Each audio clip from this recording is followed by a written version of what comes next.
Cumprimento os amados irmãos com a paz do Senhor.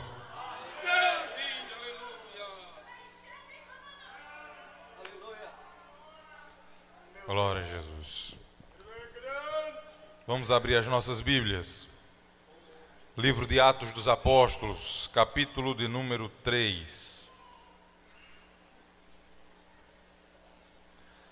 Atos dos Apóstolos, capítulo de número 3.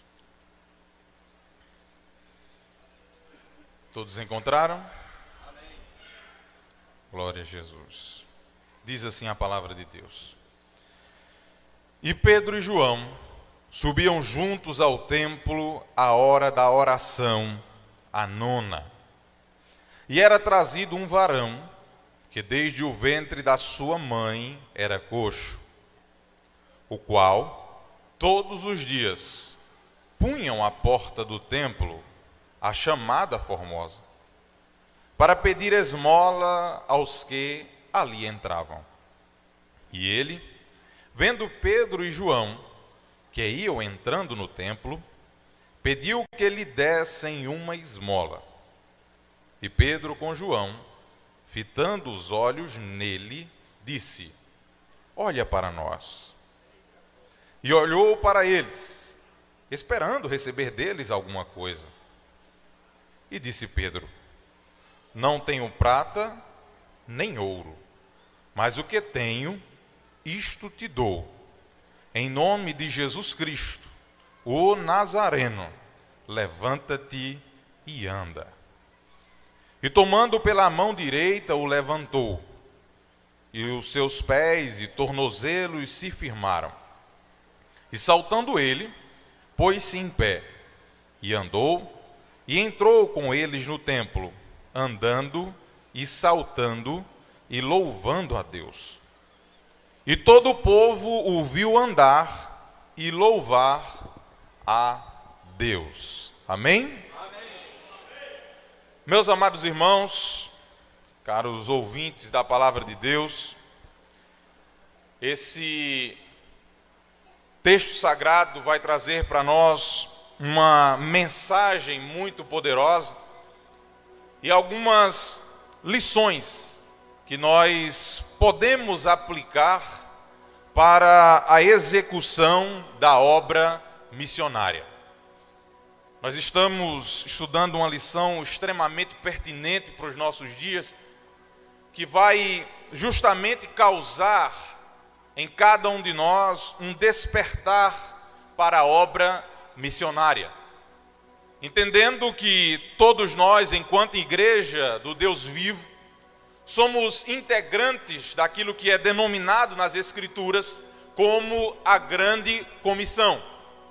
Seja homem, seja mulher, obreiro, seja qual for a sua função dentro do corpo de Cristo, você inevitavelmente é integrante desta grande comissão. Uma vez integrante desta grande comissão, recai agora sobre nós a responsabilidade da propagação do Evangelho de Cristo. Da propagação agora das boas novas de salvação. Propagação essa que desde o princípio do mundo já foi iniciada pelo próprio Deus. E ao longo da história foi se passando por diversas pessoas que agora tiveram a sua parcela de contribuição na divulgação do Evangelho.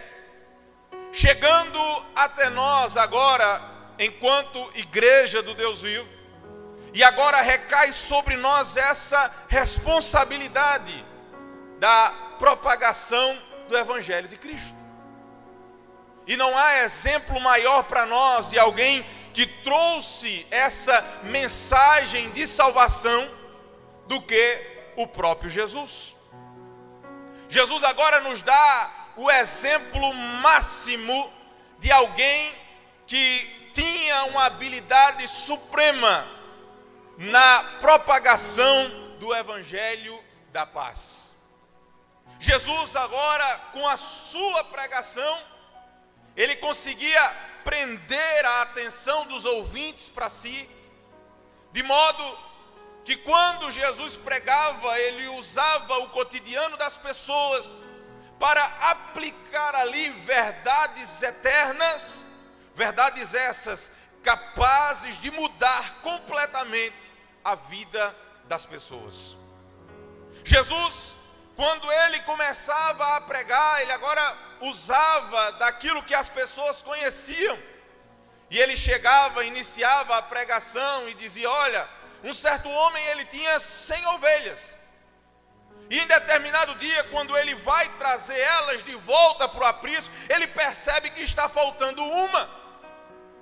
E ele deixa em segurança as 99 e vai buscar aquela que havia se perdido. Jesus, quando está pregando, ele vai dizer: olha, uma mulher, ela tinha 10 dracmas, 10 moedas. E ela percebe que uma delas se perdeu. E ela agora ilumina toda a casa. Começa agora a procurar dentro de todos os lugares para encontrar aquela dracma que se havia perdido.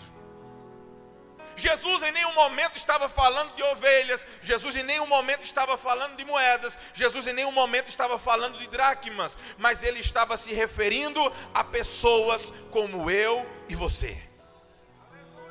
Ele olhava e com essa mensagem ele dizia e deixava claro para as pessoas: olha, a alegria no céu quando um pecador se arrepende, mais do que por 99 justos que não necessitam de salvação. E isso agora prendia os seus espectadores. Jesus agora vai aonde as pessoas de sua época rejeitavam publicanos, prostitutas, toda espécie de pecadores, e Jesus recebia a todos. Jesus chega enquanto um estava executando a sua própria atividade, e ele olha para aquele cobrador de impostos e diz: Levi, siga-me. A partir daquele momento, diversos outros publicanos voltam para ouvir aquilo que aquele mestre tinha a dizer, que aquele homem de Nazaré tinha a dizer, porque ele tinha uma pregação e um modo completamente diferente daqueles que eles conheciam até então. Enquanto os religiosos olhavam para esses publicanos, esses pecadores, esses cobradores de impostos, e agora os segregavam para qualquer tipo de atividade religiosa, uma vez que eram impedidos de entrar na sinagoga, uma vez que eram impedidos de fazer orações com as demais pessoas, Jesus agora recebia essas pessoas e dizia: eu posso perdoar os seus pecados, eu quero perdoar os seus pecados, eu quero dar a vocês uma vida nova. Mas ele dizia assim: vá em paz e não peques mais.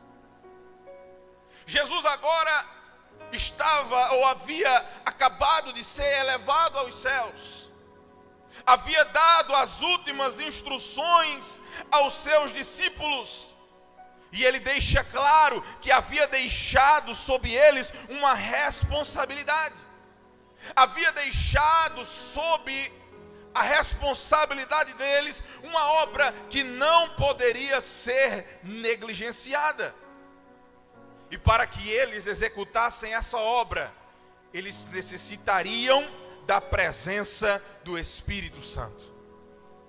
Ele disse: olha, esperem em Jerusalém, até o momento que do alto vocês serão revestidos de poder. Jesus afirma que eles teriam uma missão a executar, que eles seriam testemunhas, e ele disse: olha, quando esse Espírito descer sobre vocês, vocês serão as minhas testemunhas, tanto em Jerusalém, quanto na Judéia, em Samaria, e não vai parar por aqui, vai até os confins da terra.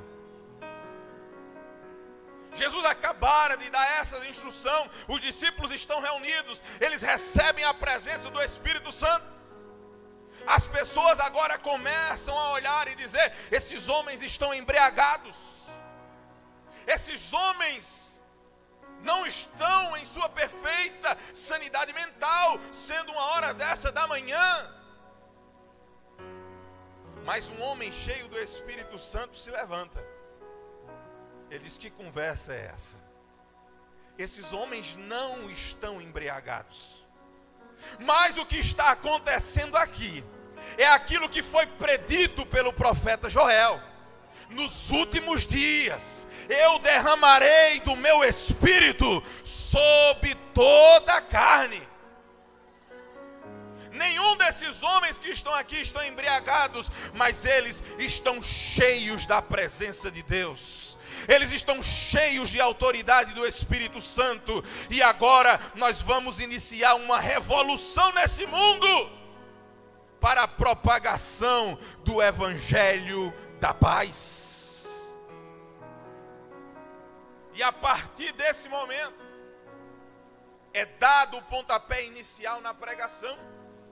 Após aquelas palavras, quase 3.000 almas se rendem aos pés do Senhor Jesus. E aqui nós destacamos o ponto aonde nós fizemos a leitura. Atos dos Apóstolos, capítulo 3.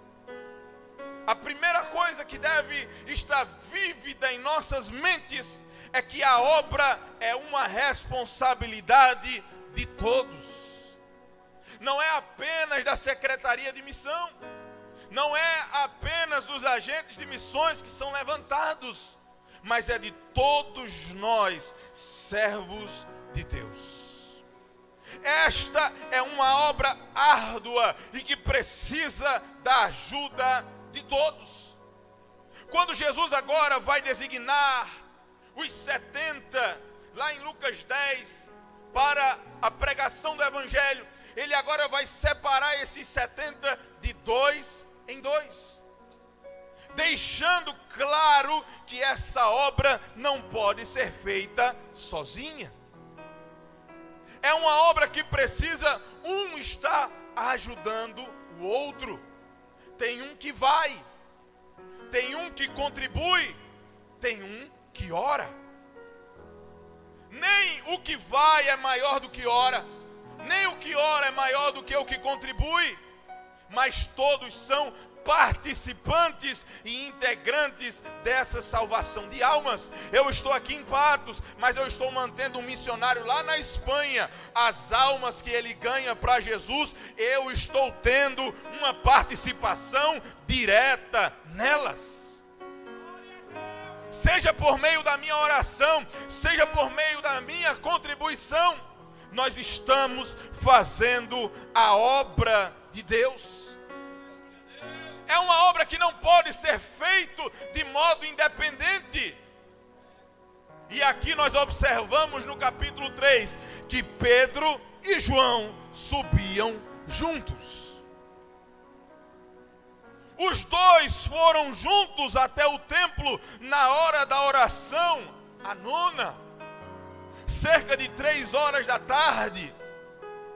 Os judeus tinham esse costume de ir ao templo 2 vezes para o período da oração, um período pela manhã e o outro período na parte da tarde. E é justamente nesse horário que Pedro e João vão até o templo. Então aqui nós aprendemos outra lição. A missão não pode ser feita sozinha, e a missão não pode ser feita sem oração. Sem oração não tem como essa missão prosseguir. A oração ela é indispensável para a execução da obra missionária. Porque nós precisamos ter em mente que nós estamos adentrando em um terreno inimigo. Nós estamos agora indo para atrás das linhas inimigas. Nós não estamos aqui dentro da igreja, o lugar que foi projetado e preparado para a gente glorificar, para a gente estar aqui desfrutando desse momento na presença de Deus. Mas quando agora nós estamos no campo missionário, nós estamos agora no campo do nosso inimigo, saqueando o inferno e povoando o céu. O nosso adversário não fica satisfeito, então os ataques sobre nós aumentam cada vez mais. Porém, a Bíblia Sagrada nos garante uma coisa: maior é aquele que está conosco do que o que está no mundo. Maior é aquele que nos chamou das trevas e nos trouxe para a sua maravilhosa luz. Alvejou as nossas vestimentas com o sangue do Cordeiro e está pronto para nos receber nos umbrais celestes.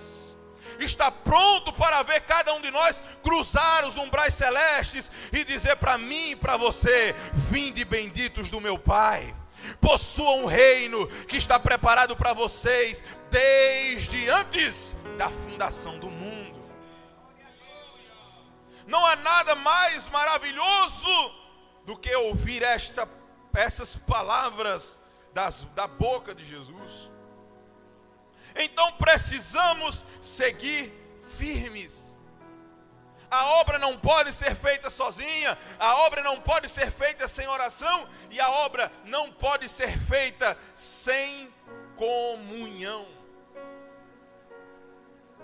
É necessário que estejamos todos agora em um único pensamento. Deus não trabalha com grupo, mas Ele trabalha com unidade. É tanto que Ele, usando a boca, ou melhor, a pena do apóstolo Paulo, ele vai dizer, ele vai agora nos assemelhar a um corpo.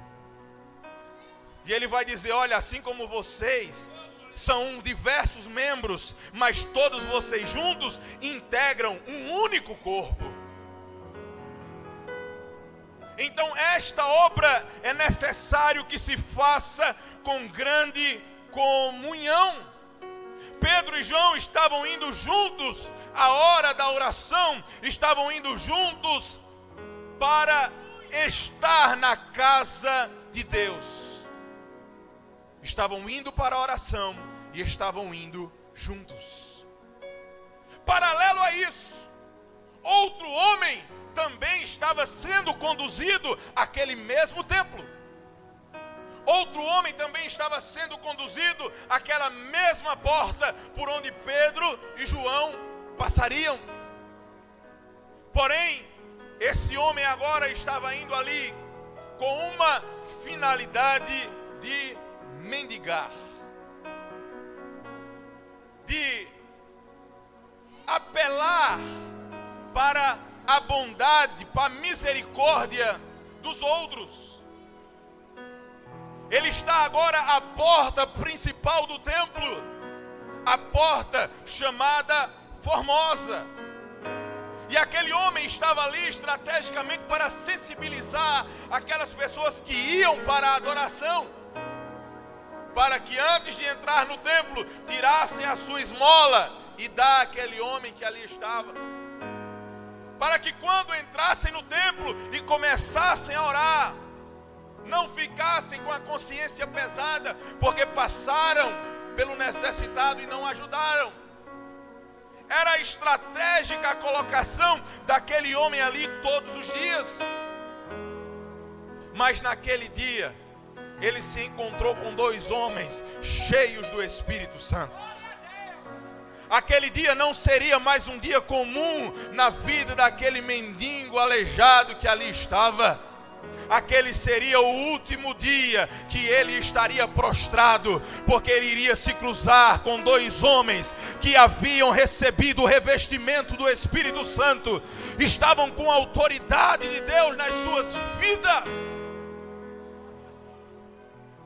E o versículo vai dizer, é tão lindo a sintonia dos dois, que eles agora, ele estende a mão pedindo a eles alguma coisa, pedindo a eles uma esmola, como ele fez com todas as outras pessoas que já haviam entrado no templo. Mas quando Pedro e João se aproximam dele, o versículo 4 diz para nós: e Pedro com João, fitando os olhos nele, disse: olha para nós. Eu penso que eu estou vendo a cena, porque o texto sagrado nos dá uma impressão de que havia uma sintonia muito grande entre esses dois homens. Parece, eu imagino os dois andando. Quando ele pede uma esmola, os dois se viram na mesma hora e olham para aquele que estava lá no chão.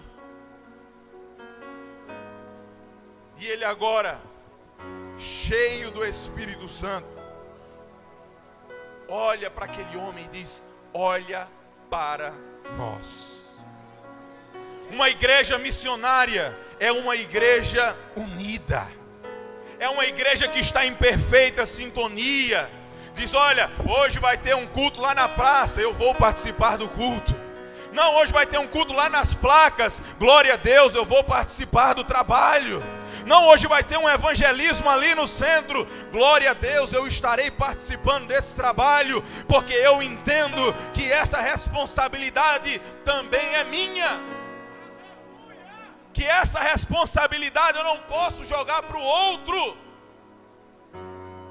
Que essa responsabilidade é de todos nós. Deus opera aonde há esta união, aonde há esta sintonia.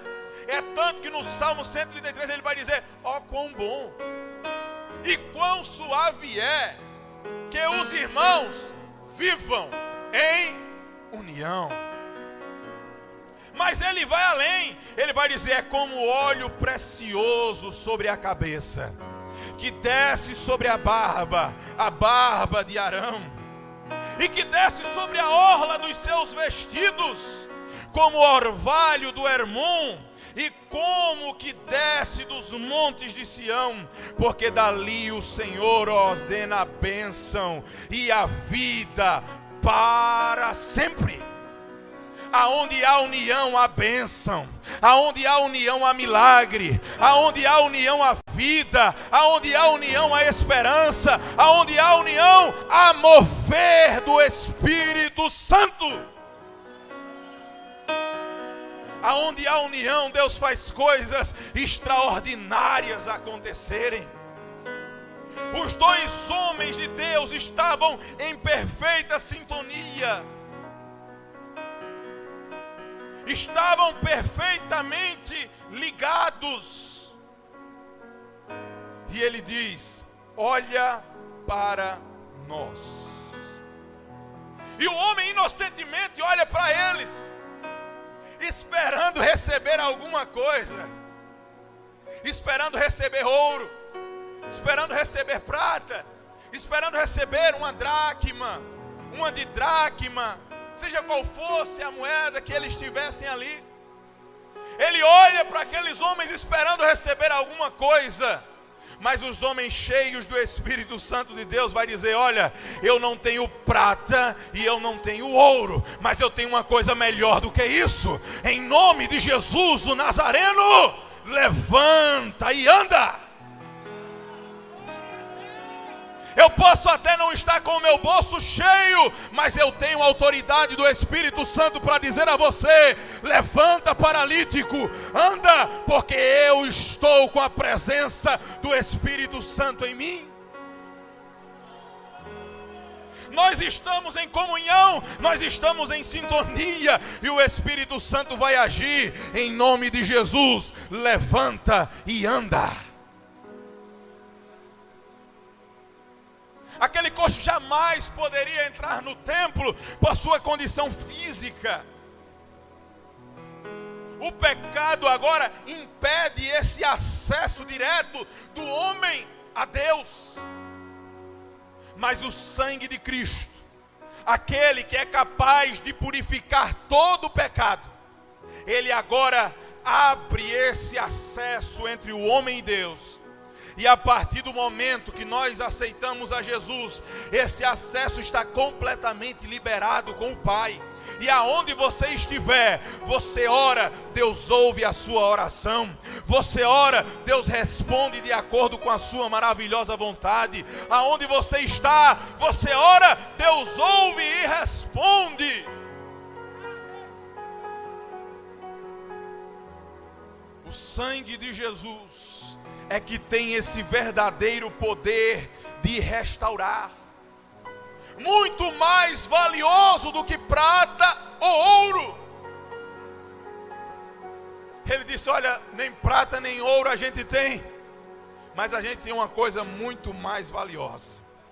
E ele escrevendo a sua carta, ele vai dizer: não foi com ouro nem prata que vocês foram comprados da vossa vã maneira de viver, mas foi com o sangue precioso de Jesus. O sangue que vale mais do que ouro, o sangue que vale mais do que prata, o sangue que lava o mais vil pecador e o transforma em uma nova criatura. Aquele acesso que era impedido se abre e o homem agora tem o livre acesso ao Pai. Tem gente que muitas das vezes não entende, porque é que às vezes o crente na luta, na prova, na tribulação, mas passa lá, está sempre glorificando, está sempre louvando, está sempre engrandecendo ao nome de Jesus, e as pessoas não entendem.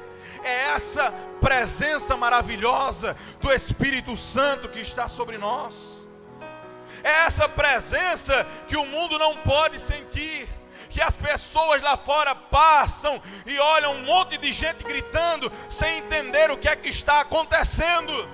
Para eles lá fora parece até loucura, mas para nós que estamos aqui dentro, é Deus falando aos nossos corações, e a gente adorando aquele que é digno de receber honra, que é digno de receber glória, que é digno de receber o louvor, que é digno de receber a adoração para todo sempre.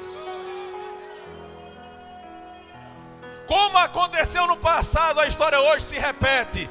Mas também existem homens e mulheres cheios do Espírito Santo para dizer assim: aqui não tem ninguém louco, aqui não tem ninguém embriagado, mas aqui tem homens e mulheres cheios da presença de Deus.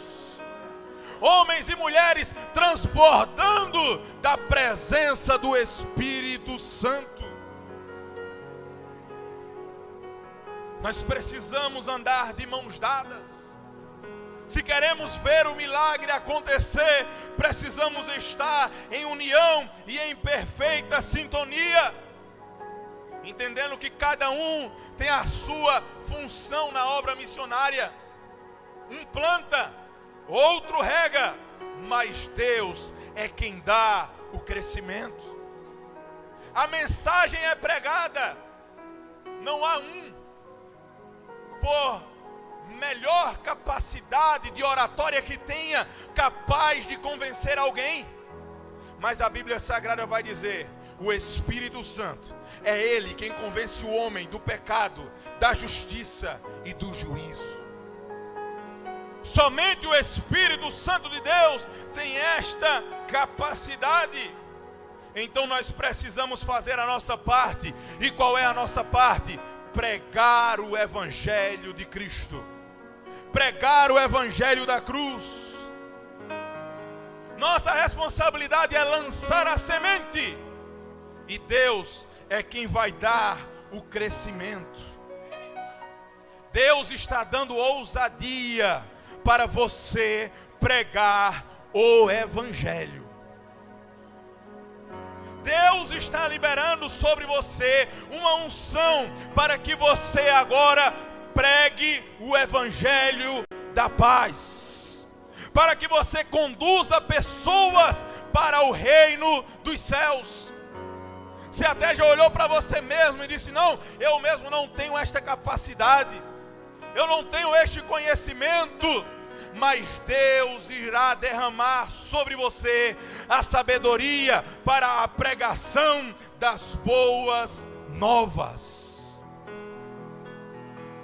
A questão é que não é só pregar. Depois que pregarmos, que o Espírito Santo convencer, Pedro e João vão deixar para nós outra lição importante. Eles tomam o homem pela mão direita e o levantam. Na hora que eles pegam pela mão e levantam aquele coxo, o texto sagrado vai dizer que os pés e os tornozelos se firmaram.